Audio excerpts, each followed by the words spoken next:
Okay, welcome everyone. I think me, Kirthan, and Nari are gonna start now.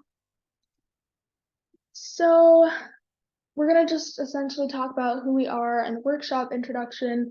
Then we'll do a little speech introduction and speech activity. And then lastly, we'll get into a fun game and some other things.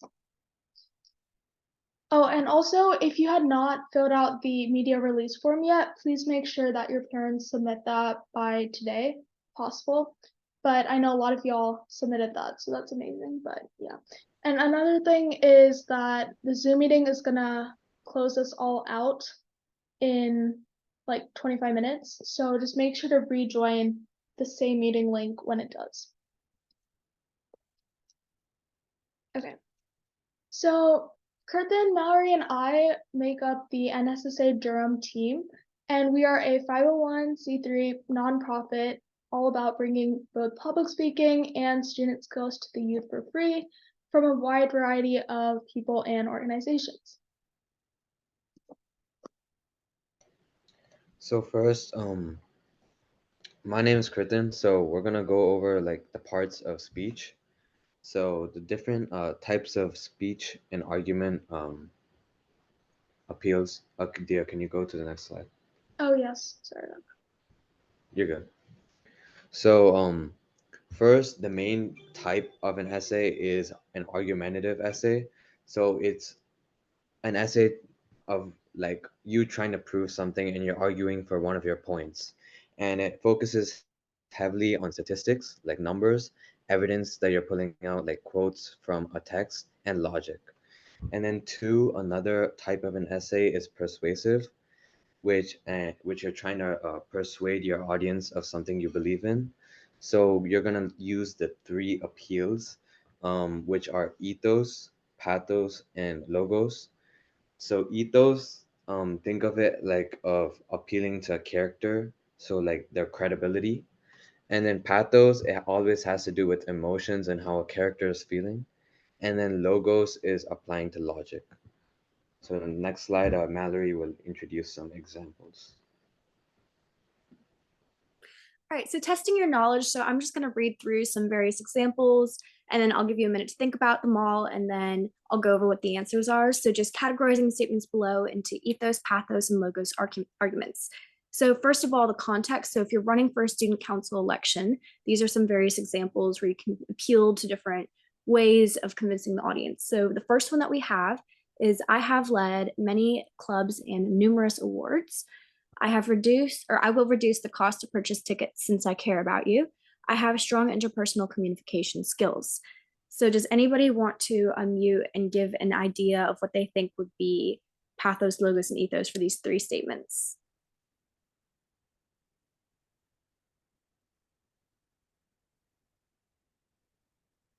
And you all can also type in chat if you would like to do that. And then while you do that, I'll go ahead and I'll read the next one. So for context, so a child tries to persuade the family to get a puppy. And then the first example is a puppy can make our family much more loving, and we would be greeted every day by warm snuggles, and it's a divine connection. And the second one is pets have demonstrated statistics of decreasing mental stress by 75% or more. And then the last one is I have pet sat and walked many dogs in our community. So go ahead and type in the chat what you think the different ones would be, and for pathos, logos, and ethos. And for those of you who forgot, ethos is the appeal to character, pathos is the appeal to emotion, and logos is the appeal to logic. All right, perfect. We have 3 messages in the chat.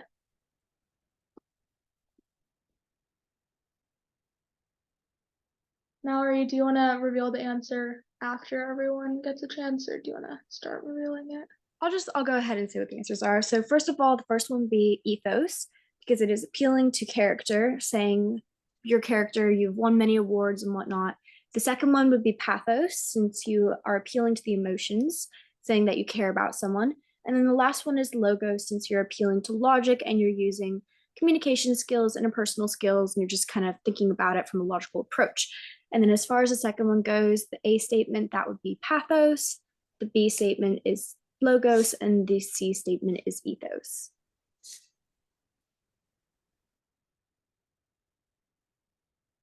All right, everyone. Now we're at the point of talking about the speech introduction. So, how do you captivate an audience? So, the key thing to an introduction of a speech is the attention grabbing hook, or the thing that will captivate the whole audience. So, the way to hook an audience, you could pretty much do this in three separate ways based on what is best for that specific speech context. So, one example is you could do a famous quote by someone. So, you could say, the famous politician blank said, or someone else like that based on the context. Another thing you could start a speech with is a question. So you could start with a rhetorical question or an open-ended question. So an open-ended question could be like meant to be answered. So it could be like, what do you guys hope to understand today? A rhetorical question is something that you don't want to be answered really, but you just want it to be thought about by the audience. And the last way you could start to hook your audience is by sharing an engaging personal story. Or you could say a hypothetical situation like imagine you were at a event and you could just talk about that. So those are the three essential ways. Another thing about your introduction is your thesis statement, which are the points that you will expand on in your body paragraphs, which Kirthan will talk about in a minute. But your thesis statement should be clear, concise, debatable, and also should explain the how and why and the details of each point. So strong thesis versus a weak thesis. So in a strong thesis, notice how it explains three different points that will later go into the body. And it's also very concise and clear to the point. Another thing about the strong thesis is that you can debate about it. So it's not just something that everyone agrees about. So the weak thesis has puppies are pets, which could be sometimes loving. Well, everyone's going to agree that puppies are pets. And yeah, they can be sometimes loving. I'm sure nobody would really argue to that. So that's one thing that is wrong about that thesis, making it weak. And sometimes is not a strong word of assertion of point, and it is unclear exactly what argument you are trying to make. So it's very important to remember to make a thesis statement very strong and debatable. Okay. So next we're gonna talk about the body paragraphs of a speech. This is probably like where your points of evidence come, what you're trying to prove, if it's an argumentative or persuasive essay. So some things to keep in mind for body paragraphs um, is that you have to make sure each of your individual points are concise. You don't want to be dragging on sentences and include complex vocab. Some people think that, oh, if I replace this word with another word, it would sound more like better and appealing. But honestly, just staying simple to your point and having words that your audience recognizes is much better. And that's why I put there that it appeals to a bigger audience. Then, secondly, your each paragraph should relate back to the thesis statement. Thesis statement is your main statement, what you're trying to prove in your essay.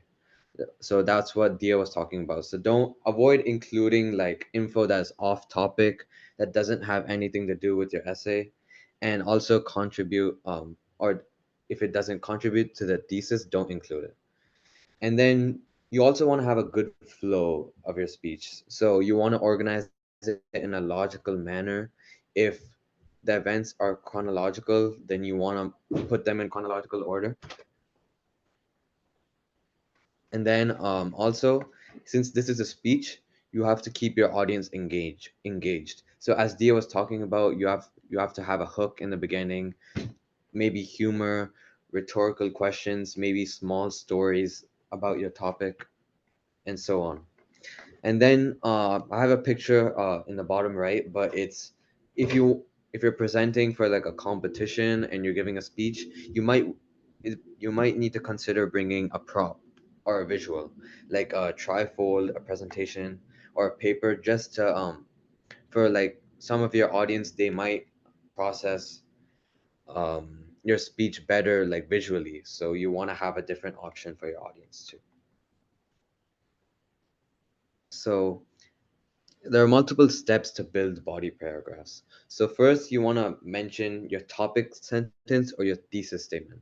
So what point are you trying to make, and why is a paragraph important in the context of the speech? So in your intro of your body paragraph, you want to kind of captivate the reader and emphasize what point you're going to talk about in the next 5 to 6 sentences. Then, two, you're going to explain your topic sentence, which should be no more than 1 to 2 sentences. And this is only needed if your thesis statement is, how should I say it, like very general and very broad. You want to explain your topic sentence more. Then, three, you want to insert your evidence. So this can either be from articles on the web, it can be from quotes from an expert, and it can be even personal examples and statistics. And again, all the evidence, it should be supporting your topic sentence. Then you want to explain your evidence. There's no point in putting in random quotations and then not explaining it. So your explanation to your evidence can be either opinion or fact based. And it should be around 2 to 3 sentences depending on how long your quote is and how general or complicated your quote is. Then the last step of a body paragraph is a concluding sentence. You want to conclude on what and give a like a brief summary in 1 to 2 sentences, how like what you just proved in that whole body paragraph, and it should contribute to your argument as a whole. So in the next slide, we have like an example. I'm not going to read the whole thing, but you can see that the claim is at the top, and it talks about the diversity of opportunities for students. And then, as you can see in the first sentence, they talk about the extracurricular opportunities. Then they go on to state a personal story from somebody, like I in line four, I sometimes overdid it, and so on. And then in the end, there's like a conclusion. So just like all the aspects we talked about, that's what is in this example paragraph too. So moving on, we have the conclusion of a speech, and this is just how to make it something impactful, leave the reader wanting more, summarizing your thoughts and whatnot. So the steps to a successful conclusion. First of all, you want to restate your thesis. The thesis is going to have the key points from all of your different body paragraphs. So you just want to reiterate what you've already discussed. And then you want to word it slightly differently. You don't want your speech to be too repetitive. So by rewording it, your key points are still there, but maybe getting a different meaning across. And then again, just summarizing your arguments, relating them to the thesis. And then you want to tie together the speech in a meaningful way. This could be relating your ideas to something else, just kind of wrapping it all together. And an example of this would be using a real world application, or you give your reader or audience something to think about. So just kind of using that. And then an example of this could be the significance of the speech. So saying why what you've discussed is important, how it can relate to them, and so on and so forth.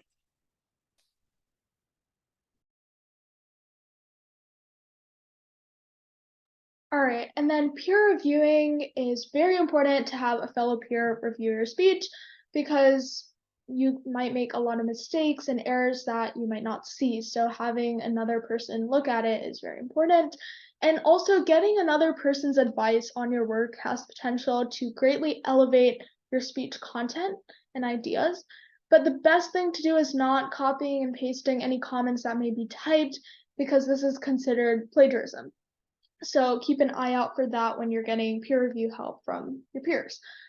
Also, having multiple people look at your speech is highly recommendable, but at least one person should make suggestions and provide feedback because many people might not catch a mistake or an error that someone else might catch. So it's very essential to have multiple eyes looking across your speech.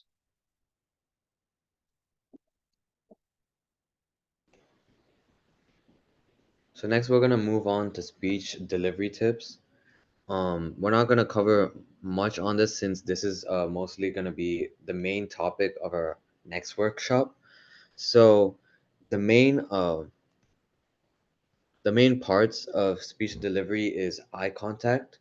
So you wanna have an influence in your audience, right? So you wanna maintain eye contact, look at everybody in your audience, not just staring at one person. Then you're gonna want to have confidence, right?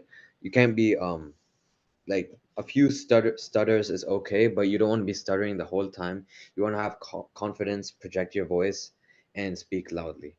Then speaking confident is one thing, but you also want to modify your voice. You want to show gestures and hand motions, and then also changing your voice if it's an interesting topic or an interesting sentence or a rhetorical question. So next, we're gonna like go into the main parts of delivering a speech.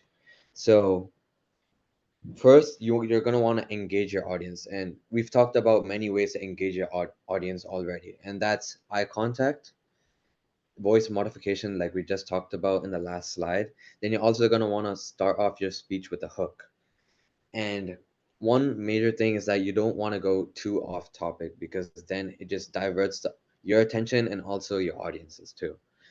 Then you're gonna also want to add examples to your speech, maybe personal stories if it relates to you. So also like you could put something that you said in the past, like in a quote or something like that. Next, you want to avoid using filler words like like, and or so or but and stuff like that. And that things like, especially if it's like you're presenting a speech in a timed manner, that's gonna waste a lot of time for you. So another main thing is that you want to center your speech around the core message. The core message is going to be either your theme or your thesis statement. So it's going to be in a persuasive speech, it's going to be your purpose. Like, why are you presenting the speech and why do you want your audience to know about the topic? Then the first step for many speeches is you have to gather the research, right? You don't want to be presenting stuff that you already know. What I mean is that you want to present things that you already know, but you also want to include research and statistics on that topic so you seem a bit more educated and your audience can learn better as well. And if it's a formal speech, don't use slang. I think that's obvious. All right, and then delivering a speech part two. So you want to be adaptable. So if your audience, if you notice they're starting to become bored or uninterested, try and draw them back in. And it's really important to know who your audience is so you can best figure out how to draw them back in. So, I mean, for example, with a younger audience, you could use pop cultural references to something that they may all understand, like TikTok, Instagram, social media, something along the lines of that, or maybe a celebrity that you know that the audience is really going to be engaged in, and somehow tie it back into your speech. And this is really important because you want them to stay interested. You don't want to drone on and on about something. You want it to be clear and concise, and you want it to be entertaining. That way, your message is across and clear and whatnot.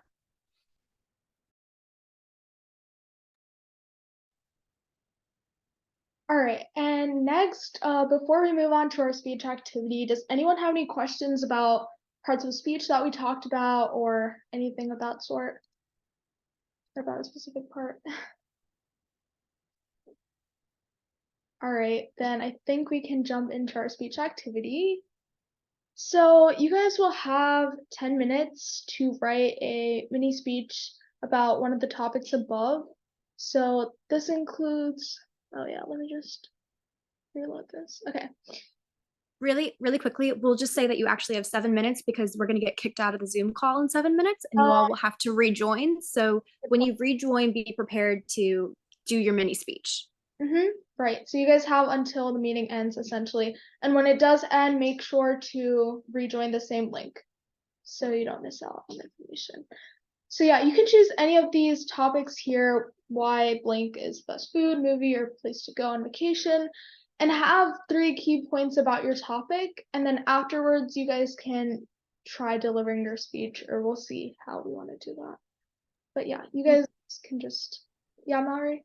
Just to clarify, this is just a couple of sentences. It's not a big deal. So, for example, I could say that pizza is the best food ever because it has multiple toppings, including pepperoni, cheese, spinach, whatever else you want to add, and just go into your key points. Give an example. It should be super quick, a couple of sentences. It shouldn't take very long or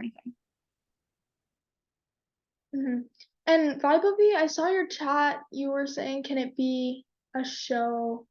Can you elaborate on that? What you were trying to say? Yeah, for like the movie prompt, can it be like also show? Oh, yeah, sure. That makes sense.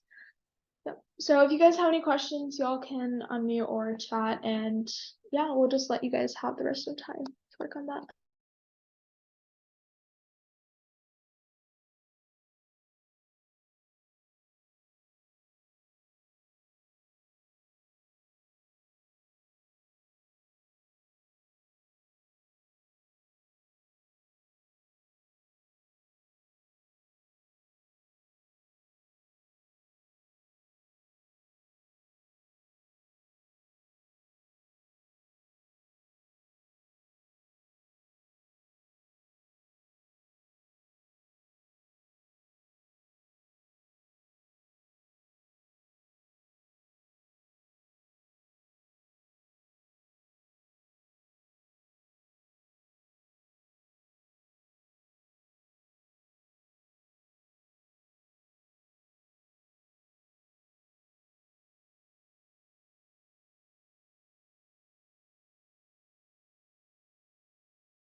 And everyone keep in mind, since you guys don't have a lot of time, it can be extremely short.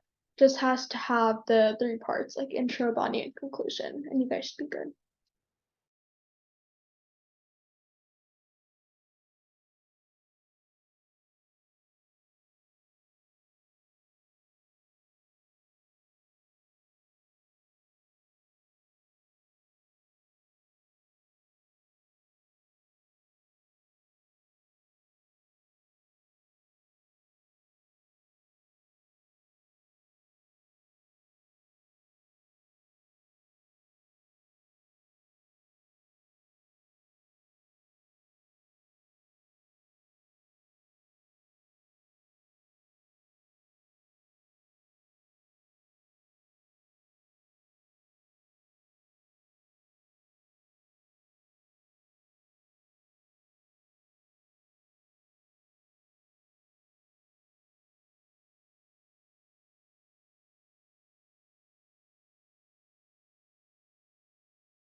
All right, everyone, if we could just log in and out of the meeting once, that'd be great, just so that we don't get kicked out of the meeting.